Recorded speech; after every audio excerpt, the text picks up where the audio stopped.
Hello everybody, this is Johns Hopkins and it is Friday, April 24th, and we are ending week 5 of our 5-minute histories videos during this coronavirus craziness.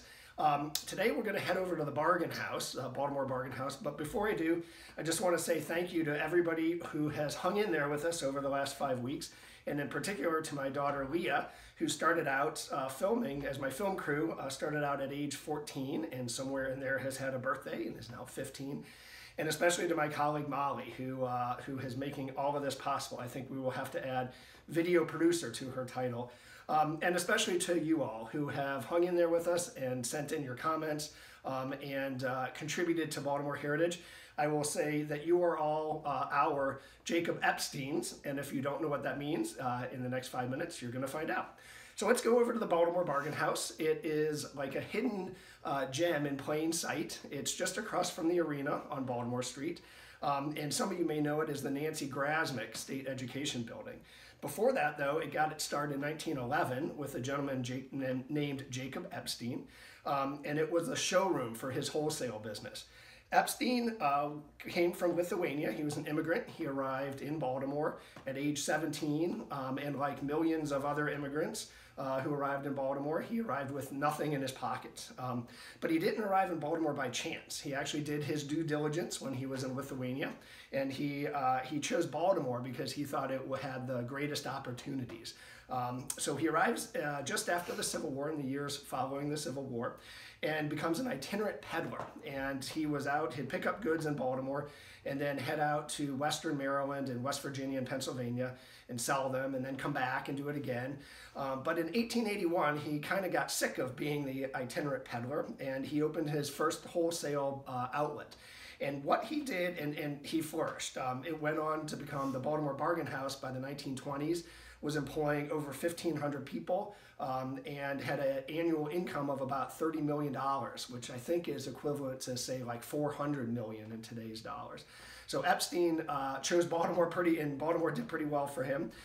Interestingly, he created this fleet of peddlers, sort of like himself, mostly a good chunk of whom were also like himself, young Jewish men.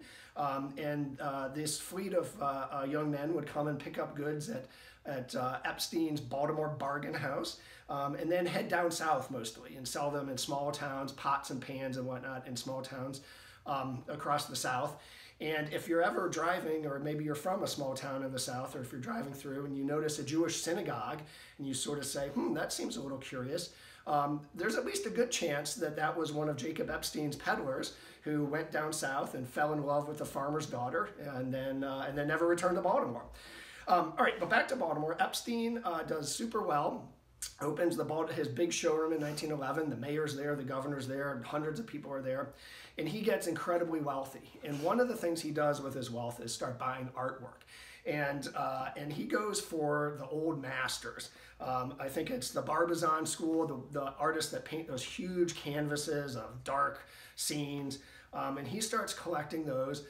The Charge of the Arabs is one of his first big collections, if you know, big items that he purchased. But he sort of came out in a big way into the art world in 1925 when he purchased Rembrandt's The Old Man, Portrait of an Old Man. And that's what made people, not just in Baltimore, but the art world nationally and internationally, sit up and say, who is this Jewish merchant from something called the Baltimore Bargain House? And he's buying up some of the world's greatest pieces of artwork. But his big sort of surprise was in 1927, 2 years later, a sculpture called The Kiss by Rodin had kind of fallen off the radar screen of the art world. I think many at that time had feared that it was permanently just sort of gone. And in 1927, Epstein shows up at the Baltimore Museum of Art and proverbially sort of says, I have a gift for you, here you go. And he presents The Kiss to the BMA. And then the art world at least, goes crazy in surprise. He goes on to collect lots of other artworks. He presented the BMA with one of the original casts of Rodin's The Thinker. So when we were able to go back to the BMA, go check it out, and go check out the Epstein Gallery. And as you're looking and appreciating the great artists, maybe also say a thank you to Jacob Epstein. Let me just wrap up here a little bit with some of Epstein's other philanthropy. He was an enormous philanthropist. Every birthday, he'd pick a different charity and give to it. In an age before William Donald Schaefer's famous "Do It Now," Epstein's motto was "Do it now," and he was referring to give to charities. Don't wait until the end of the year. Don't wait until your will. Do it now. He gave to the Hebrew Orphan Asylum, but he also gave to Catholic charities and charities across the board, the YMCA, for example. And so let me end with a neat little exchange. One of his good friends was Cardinal Gibbons, and the two of them were fast friends. In fact, I think their mutual friends called him, what do they call him? The Prince of the Prince of the Priests and the Prince of the Trade. And those two would get together and have apparently quite witty conversations. So here's a conversation from 1916 at a dinner to raise money for the St. Vincent de Paul Society. Epstein says to Cardinal Gibbons, "Your Eminence, you are not looking very well." Gibbons says, "Yes, but it will not be long before the Heavenly Father takes me before him." And here's one for you folks who have a little bit of financial literacy. To this, Epstein responds, "Pardon me, Your Eminence, but the good Lord is too good a businessman to let a gilt-edged bond like you go at 80 or 90. He will keep you until you reach par at 100, or possibly until you are at a premium."